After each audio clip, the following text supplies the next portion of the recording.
Shaanxi Province finds itself grappling with the most severe flooding in recent memory. From July 15 to 19, relentless downpours transformed typically placid rivers into raging torrents, affecting a staggering 160,000 residents and pushing 83 rivers into a state of emergency.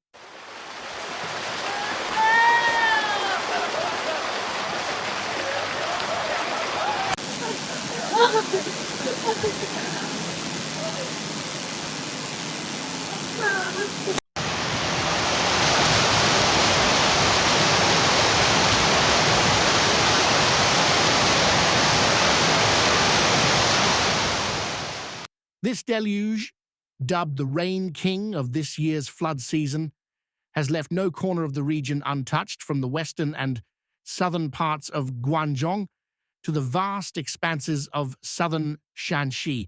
The usually tranquil Wei, Dan, and Han rivers have morphed into what locals are calling flood beasts, their swollen waters surging past warning levels at an alarming rate. A network of 123 hydrological stations stands as silent sentinels, tracking the march of flood peaks as they sweep through the province. But the true cost of nature's fury became heartbreakingly clear on the evening of July 19th.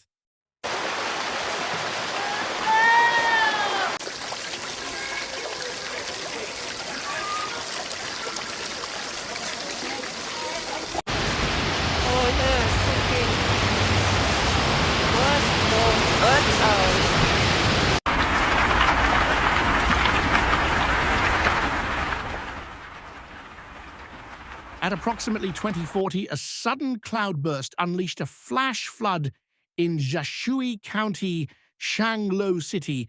The torrent's power proved too much for the number 2 bridge in Yanping village, causing a partial collapse that sent vehicles plummeting into the churning waters below. As of the following morning, rescue teams had recovered 5 submerged vehicles and, tragically, 11 victims. The search continues for more than 30 individuals still unaccounted for, their fates hanging in the balance as every minute ticks by. The gravity of the situation has not gone unnoticed at the highest levels of government. President Xi Jinping, wearing his multiple hats as General Secretary of the CPC Central Committee and Chairman of the Central Military Commission, swiftly issued directives emphasizing the paramount importance of the rescue mission. His instructions were clear: spare no effort in the search for survivors, provide solace to affected families, and take every precaution to prevent further loss of life. Xi's words have galvanized a multi-pronged response. Rescue teams are working around the clock, employing cutting-edge techniques to scour the disaster zone.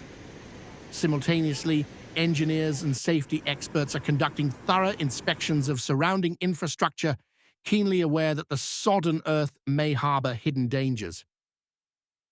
As Shaanxi battles this aquatic onslaught, a heartening display of community spirit has emerged. In areas threatened by rising waters, residents have banded together to construct makeshift flood prevention walls.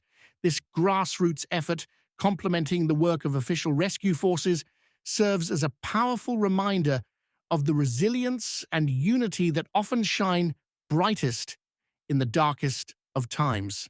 Yet, as the province rallies to meet this immediate crisis, officials are acutely aware that they're in the thick of the critical July-August flood prevention period. The collapse of the Zhashui Bridge stands as a stark warning of the potential for disaster lurking within seemingly robust infrastructure when nature unleashes its full might. In conclusion, as Shaanxi Province faces this unprecedented challenge, the response of both authorities and citizens offers a compelling narrative of human endurance and solidarity.